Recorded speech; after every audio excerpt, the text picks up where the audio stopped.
Police ಆಯುಕ್ತರಂತ Dayanand ಸಾಹೇಬ್ರನ್ನ ನಮ್ಮ ಕಾಂಗ್ರೆಸ್ ಪಕ್ಷದ ನಿಯೋಗ ಭೇಟಿ ಮಾಡಿ ನಿನ್ನೆ ರಾತ್ರಿ ಯಾವ ಪಕ್ಷದವರು ಏನು ಅನ್ನೋದು ನಾವು ತನಿಖೆ ಮಾಡಿ ಬಹಿರಂಗಪಡಿಸಬೇಕು. ಕಿಡಿಗೇಡಿಗಳು ರಾಜ್ಯದ ಮುಖ್ಯಮಂತ್ರಿಗಳನ್ನ ಹಾಗೂ ರಾಜ್ಯದ ಉಪಮುಖ್ಯಮಂತ್ರಿಗಳ ಬಗ್ಗೆ ಅತ್ಯಂತ ಕೆಟ್ಟ ಶಬ್ದಗಳನ್ನು ಬರೆದು ನಿಂದಿಸಿ ಅದನ್ನು ಪೋಸ್ಟರ್ಗಳಲ್ಲಿ ಇವತ್ತು ಇಡೀ ಬೆಂಗಳೂರು ನಗರದ ವ್ಯಾಪ್ತಿಯಲ್ಲಿ ಎಲ್ಲ ಕಡೆ ಅದನ್ನು ಮುದ್ರಿಸಿ ಅಂಟಿಸಿದ್ದಾರೆ.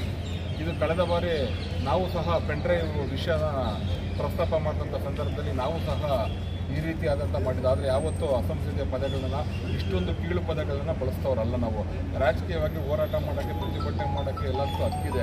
ಆದರೆ ಅವ್ರು ಬಳಸಿರ್ತಕ್ಕಂಥ ಇದು ಯಾವ ಪಕ್ಷದ ನಾಯಕರು ಬಳಸಿದ್ದಾರೆ, ಯಾವ ಪಕ್ಷದ ನಾಯಕರು ಅವರು ಹಿಂದೆ ಇದ್ದಾರೆ ಅನ್ನೋದನ್ನ ಪೊಲೀಸ್ ತನಿಖೆಯಿಂದ ಗೊತ್ತಾಗಬೇಕು. ಈಗಾಗಲೇ ನಾನು ಸ್ಪಷ್ಟವಾದಂಥ ಸೂಚನೆಯನ್ನು ಕೊಟ್ಟಿದ್ದೀನಿ. ಕೂಡಲೇ ಇದ್ರ ಬಗ್ಗೆ ಅಗತ್ಯ ಕ್ರಮ ಕೈಗೊಳ್ತಾರೆ. ಮಾನ್ಯ ಚುನಾವಣಾ ಆಯುಕ್ತರು ನೀತಿ ಸಂಹಿತೆ ಜಾರಿಯಲ್ಲಿರೋದ್ರಿಂದ ಅವ್ರ ಜೊತೆ ಚರ್ಚೆ ಮಾಡಿದ್ದೀವಿ. ಅಗತ್ಯ ಕಾನೂನು ಕ್ರಮ ಕೈಗೊಂಡು ಜನರ ಮುಂದೆ ಸತ್ಯಾಂಶನ ಇರ್ತೀವಿ ಅನ್ನತಕ್ಕಂಥ ಮಾತ್ರ ಮಾನ್ಯ ಪೊಲೀಸ್ ಆಯುಕ್ತರು ಹೇಳಿದ್ದಾರೆ.